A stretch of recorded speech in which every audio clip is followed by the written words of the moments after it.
According to the Federal Reserve's most recent household survey, the typical American between 45 and 54 has just $119,000 saved for retirement, peak earning years, 2 decades of paychecks behind them, and the number sitting in most of those accounts wouldn't cover 3 years of their own salary. Here's what's strange. Most people assume that number is low because people aren't saving enough. That's only half true. The bigger reason is something almost nobody explains, which is that for years, your account can grow at a completely respectable rate and still look like it's barely moving at all. So ask yourself this: if the math is technically working the whole time, is there a specific point where it finally starts to show? A real, calculable line where your balance stops crawling and starts pulling its own weight? There is one, and it's called the crossover point. That number is what this video is built around. Until you know yours, every year of saving can feel identical to the last, even while something beneath it is quietly changing.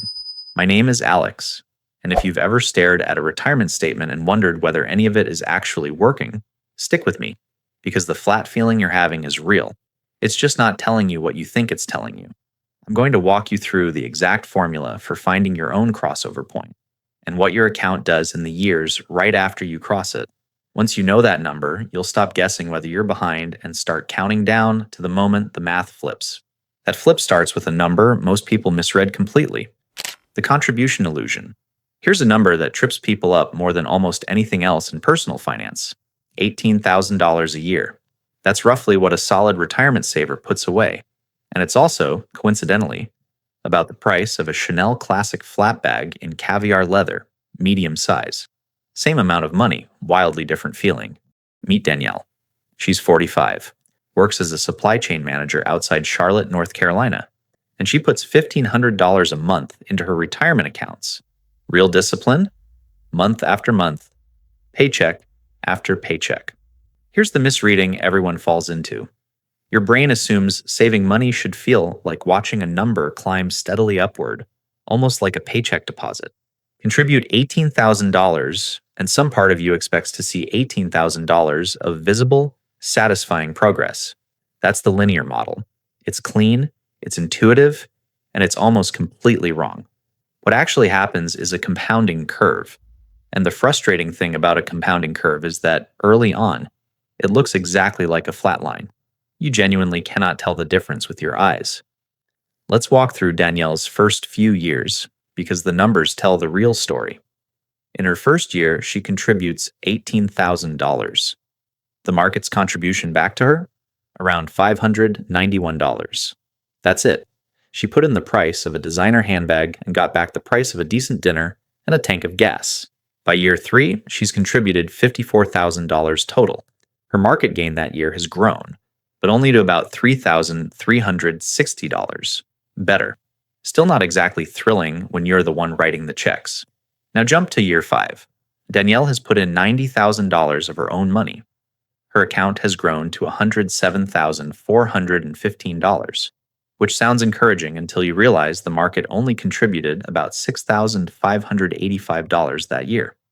She's still doing almost all the heavy lifting herself. And here's the part that should genuinely bother you. Danielle isn't behind. She's actually tracking close to the national median for someone her age with a retirement plan, according to the most recent Federal Reserve household survey. She's doing this correctly. She's doing exactly what every financial advisor on the planet would tell her to do. And it still feels like nothing is happening. This is the trap. Not that people fail to save. Most disciplined savers hit this exact wall regardless of income, regardless of job title, regardless of how many spreadsheets they've made. Compound growth runs on your existing balance, not on your contribution. And 7% of a small number is still a small number. That's not a flaw in the system. That's just what the early curve looks like for everyone who's ever climbed it. So if you've ever looked at your own account and felt a little insulted by how small the growth number is compared to how much you're sacrificing, you're not imagining it, and you're definitely not doing something wrong. But stick with Danielle's story for a minute longer, because there's a specific point in this timeline where the frustration peaks hardest, where most people are tempted to just stop contributing altogether. And the data on how many Americans actually do stop right there is worse than you'd think. The danger zone. There's a specific moment financial advisors dread more than almost any other, And it isn't a market crash. It's a Tuesday night, 10 years in, when a disciplined saver quietly decides the whole thing isn't worth it anymore. For Danielle, that moment lands right around year 10. She's sitting at her kitchen table in Charlotte, calculator open, and she's doing the math on everything she's skipped. The trip to the Outer Banks she postponed twice. The kitchen remodel she keeps pricing out and closing the tab on. And her account, after a decade of $1,500 a month, sits at $226,000. Good progress, honestly. It just doesn't feel like it, because the growth still looks small next to the sacrifice. I call this the kitchen table moment, and it is where the psychological toll peaks. This is exactly where people get frustrated, decide the whole system is rigged against regular earners, and quietly stop contributing. Not because they ran the numbers and made a rational choice, because the weight finally became unbearable. And Danielle isn't alone in that stall. A massive number of people her age, in her exact position, are parked in this same slow stretch, wondering if they're the only ones falling behind. They're not. Almost everyone is stalled here at some point. It's just that nobody posts their account balance on social media, so it feels like a private failure instead of a shared stage. Now here's where it gets genuinely unfair if you think about it. This is also the exact decade when the pressure to spend is highest. Your kids might be heading to college, your friends are leasing a Cadillac Escalade 5, sticker price north of $160,000, and posting it from the dealership lot. Somebody at work just came back from Turks and Caicos. Meanwhile, you're sitting there redirecting bonus money into a 401k that, according to the math, is barely keeping pace with itself. It's not that you lack discipline. It's that discipline during this specific stretch delivers almost no visible reward, while everyone around you seems to be cashing in early. So let's reframe this properly, because you deserve a real explanation, not just encouragement. Stalling out in these years is not a personal failure. It is not a lack of willpower, and it is definitely not evidence that the system is rigged. The danger zone is simply a math problem. Compound growth runs on your balance, not your contribution, and 7% of $226,000, while real, still isn't dramatic enough to feel like fireworks. You're not failing. You're standing in the part of the curve where the structure itself just looks unimpressive, regardless of who you are or how much you earn. Here's the honest question worth sitting with.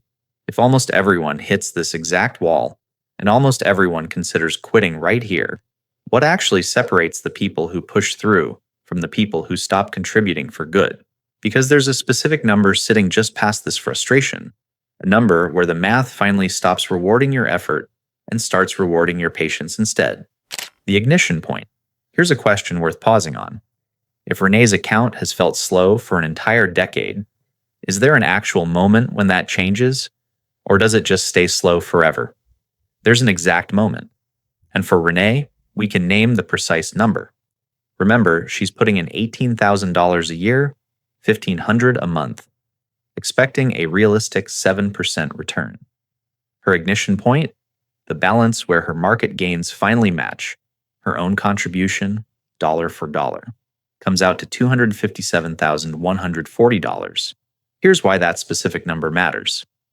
At $257,140, a 7% return hands her about $18,000 in a single year. That's the same amount she's been manually contributing out of her own paycheck. The moment she crosses that line, the market stops being a passenger and starts pulling its own weight right alongside her. Renee was sitting at $226,000 at the 10-year mark. She's close, really close.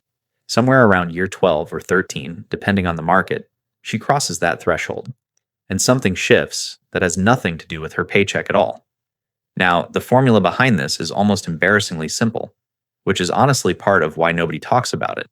It's called the crossover equation, and it's just your annual contribution divided by your expected return.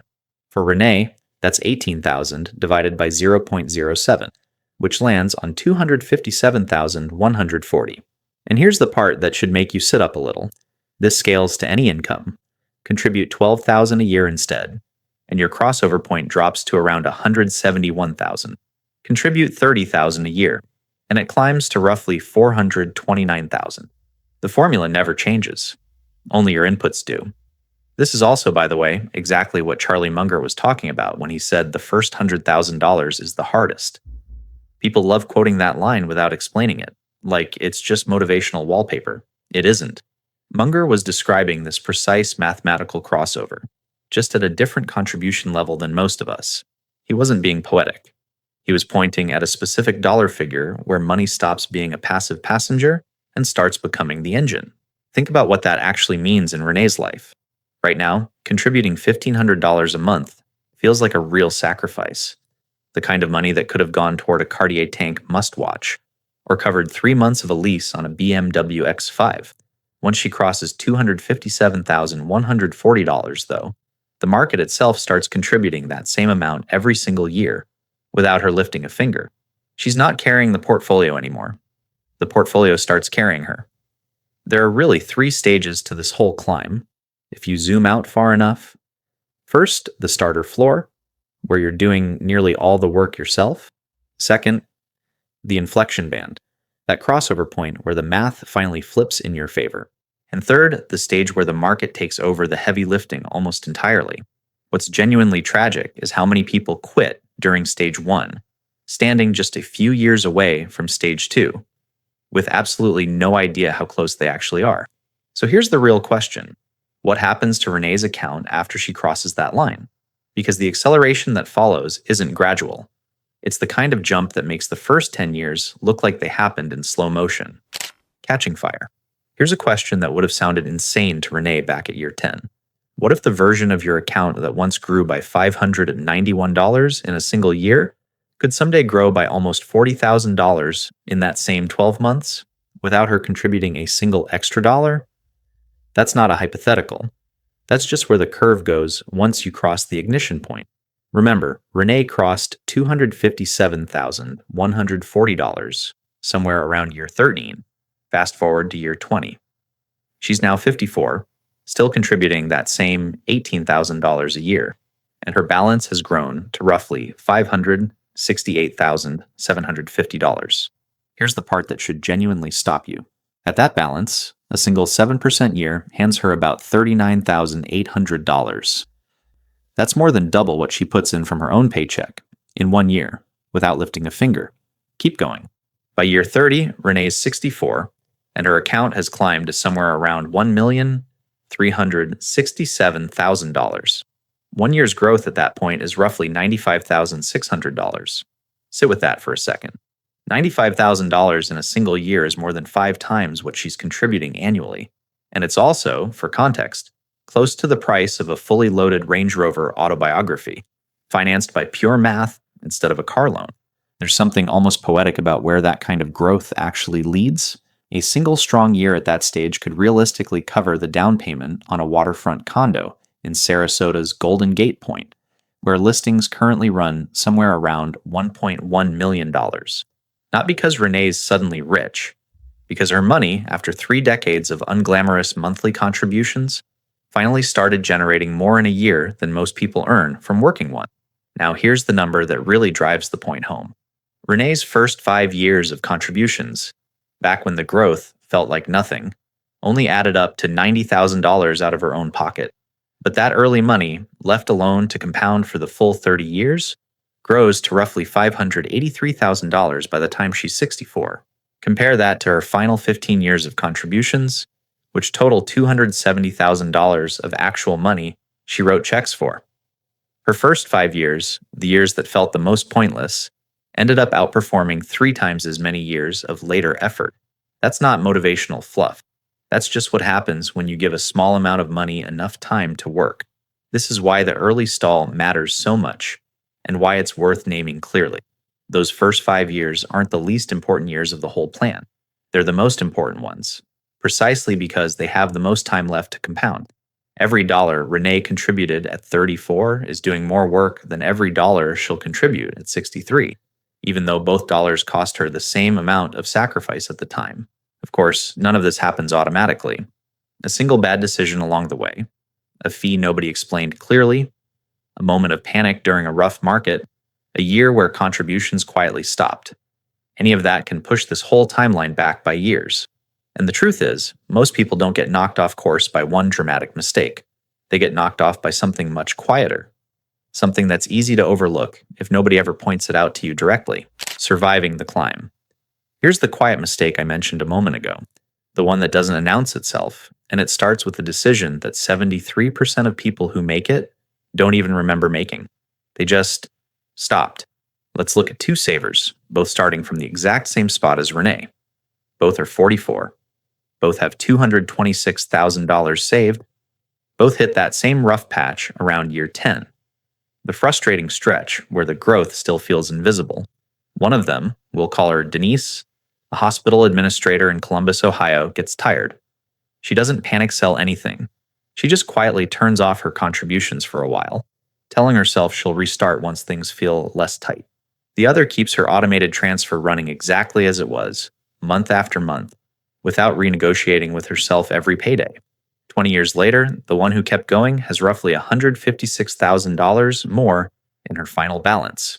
Same market, same starting point, same 7% return. The only difference is one person let an automatic transfer do its job, while the other person turned it off during the hardest, least rewarding stretch of the whole climb. Now, there's a second quiet threat worth naming directly, and it's not dramatic enough to make headlines, which is exactly why it works. High fees. A 1% annual fee on your account doesn't sound like much. It sounds like nothing, honestly. But run that 1% against 30 years of growth, and it eats close to 17% of your final balance, which for someone like Renee comes out to roughly $65,000 quietly handed over, not to the market, but to a fund manager who didn't even outperform a basic index fund. Here's some good news though, especially if you're currently in your late 40s or 50s. This year, the IRS lets anyone 50 or older contribute an extra $8,000 into their 401k on top of the standard limit, which currently sits at $24,500. That's $32,500 total, just for being old enough to need the catch-up. And if you're between 60 and 63, the number jumps even higher to an extra $11,250 for a total approaching $36,000 a year. If you're a higher earner, there's a new wrinkle this year too. Catch-up contributions for anyone who earned over $150,000 in wages the prior year now have to go into a Roth account instead of pre-tax, which changes your tax picture, but doesn't change the opportunity itself. Think about what that catch-up room actually represents. $8,000 is roughly the price of a Rolex stainless steel with the fluted bezel. Somebody at Renee's office might buy that watch this year to celebrate a promotion. Somebody else might quietly redirect that exact same amount into their 401k instead, and never mention it to anyone. So here's what actually survives the climb. Automate the contribution so willpower never enters the equation. Raise it slightly every time your income goes up, before the money finds somewhere else to go. And keep a boring cushion of cash or bonds nearby, so a broken transmission or a leaky roof never forces you to sell stocks at the worst possible moment. Which brings us back to the number we started with, and what you're actually supposed to do with it now that you know it exists. The reflection. Here's a strange thing about Renee's story. If you'd stopped her at year 10 and asked whether she'd make it to the ignition point, she probably would have said no.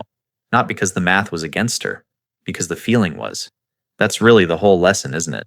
The math was working the entire time, quietly, in the background, completely indifferent to whether Renee believed in it or not. Her doubt didn't slow the compounding down by a single day. It just made the wait feel longer than it actually was. So here's what I want you to do, and it'll take less time than scrolling through your phone for the next 5 minutes. Pull up your own retirement balance. Find your annual contribution, whatever it actually is, not what you wish it was. Divide it by 7% or by whatever return assumption feels realistic to you. That number is your crossover point. That's the exact balance where your own account starts paying you back as much as you're putting in. Maybe your number is close to Renee's, $257,000. Maybe you're contributing more, and your number lands closer to $400,000. Maybe you're just getting serious about this in your 50s, and your number is smaller than you'd expect, because the IRS catch-up limits this year let you push in $32,500 or more, which pulls your ignition point closer than most people realize. It doesn't matter where your number lands. What matters is that it exists, and that you now know how to find it. Here's the part worth sitting with, honestly. Knowing this number doesn't make the early years feel fast. It won't turn this year's $591 of growth into $40,000 overnight. But it changes what that small number means. It stops being proof that you're failing and starts being confirmation that you're standing exactly where you're supposed to be standing at exactly this point in the process. Think about what you're actually walking toward. It's not really a spreadsheet number. It's the difference between working you have to and working because you want to. It's the difference between calculating whether you can afford the Cartier Tank Must this year and simply deciding you'd rather put that $8,000 toward catching up your 401k instead, because you understand exactly what that money's about to become.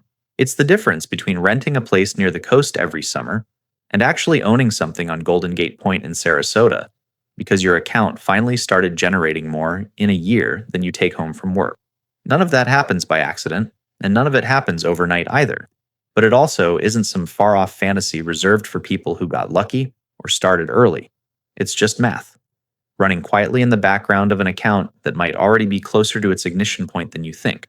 So take a minute this week, do the division, find your number, then decide honestly whether you're the kind of person who lets an automatic transfer keep running through the boring, unrewarding middle stretch, or the kind who turns it off the moment it stops feeling exciting.